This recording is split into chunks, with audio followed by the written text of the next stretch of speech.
Hey guys, how you going? This is BillyEatWorld again. Thanks for stopping by, and just remember, if you like what you see, don't forget to hit that like button. Also, feel free to take a look at some of my other BF4 videos. You can find them all in a playlist in the description down below. But anyway, today we're going to be taking a look at another theme loadout, this time inspired by the Australian Commandos. This theme was suggested by Curtis King in the comments of my last video, so thanks heaps for the idea, man, and hopefully you enjoy the video. As always, if any of you other guys have a theme you'd like me to take a look at in a future video, then feel free to let me know. But just remember, I don't have time to check out every idea, so make sure you come up with something fun and unique, and there's a good chance I'll give it a go. So anyway, to kick off, the 1st and 2nd Commando Regiments are the Tier 2 Special Operations Forces of the Australian Army. Apart from the SASR, they're by far the toughest combat troops fielded by Australia, and they're widely regarded as some of the best commando forces in the world.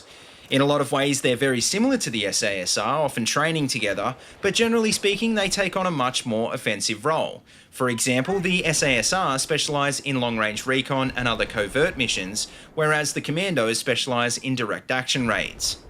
The history of the Australian Commandos predates the SASR though, going back as far as 1941 when they were formed alongside the British Commandos in World War II. During this war, these units fought together as part of the multinational special units M and Z, which conducted operations throughout the Pacific Theatre. The Commandos were largely disbanded after the war, but some units did survive at company strength until 1957, when they went on to form the SASR. In the following decades, it became obvious that additional special forces were going to be needed though, so in 1981, No. 1 Commando was formed, followed by No. 2 Commando in 1996. Now, although the exact structure and operations of the Commandos are classified, what we do know is that No. 1 Commando serves in a reserve role and No. 2 Commando is a permanent force. We also know that pretty much anywhere the Australian Army is deployed, the Commandos will be at the tip of the spear and may even be deployed well in advance. Because of this, any member of the Australian Defence Force can apply to become a commando, but they will have to go through a gruelling selection process. And at the end of this process, only 10% of applicants actually make it through, which is a very high attrition rate even for an SOF unit. The reason this process is so tough is because the role of the Australian Commando is so dangerous and the risk of death or injury is very, very real. In just about every deployment, they've spilled more blood than any other Australian unit, which gives you a good idea of how much action these guys actually see. I think their role is summed up pretty well though by former Commando Nick Hill, who said in an interview for news.com.au, "The SAS is referred to as the scalpel, and we're known as the sledgehammer."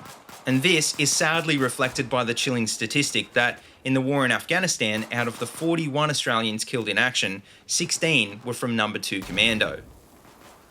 But anyway, getting on to the loadout, in this video I decided to run with the standard DMR of the Australian Army, the Mark 11. Also, I decided to run with the Compact 45, which is similar to the HK USP, and as for gadgets, well, I went for the recon kit using the C4 and the beacon. For grenades, well, I thought about running smokes, but I couldn't really find any Dragon Valley Rush servers, so as you can see, I decided to go with frags instead.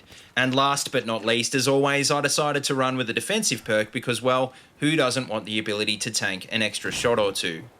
In terms of attachments on the Mark 11, I decided to run with the ACOG scope, the Bipod Candidine sights, and the heavy barrel.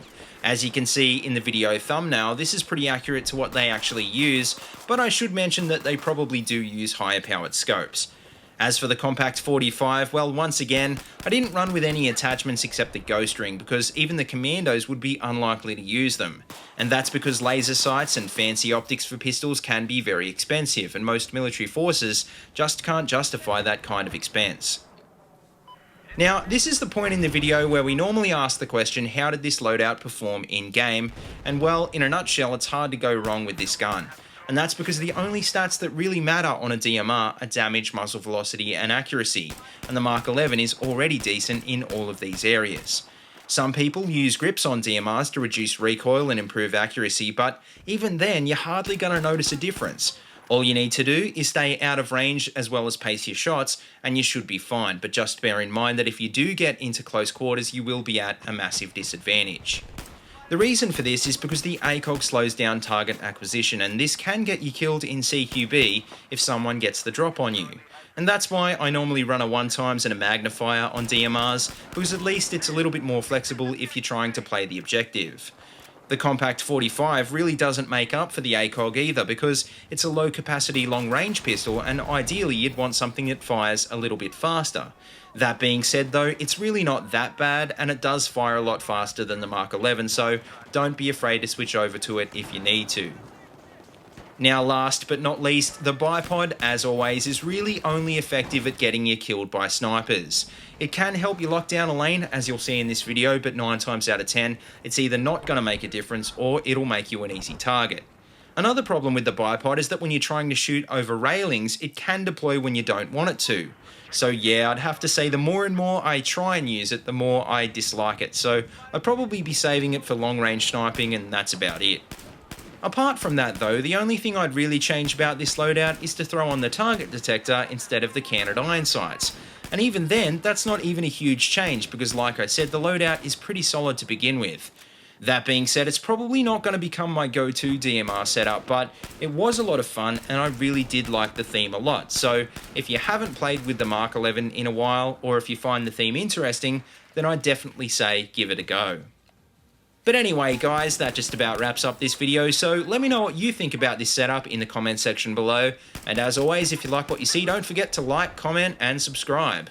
Also, check out the links in the description if you want to see more of my videos, or if you want to support my channel on Patreon, and until next time, see you later, and have a good one.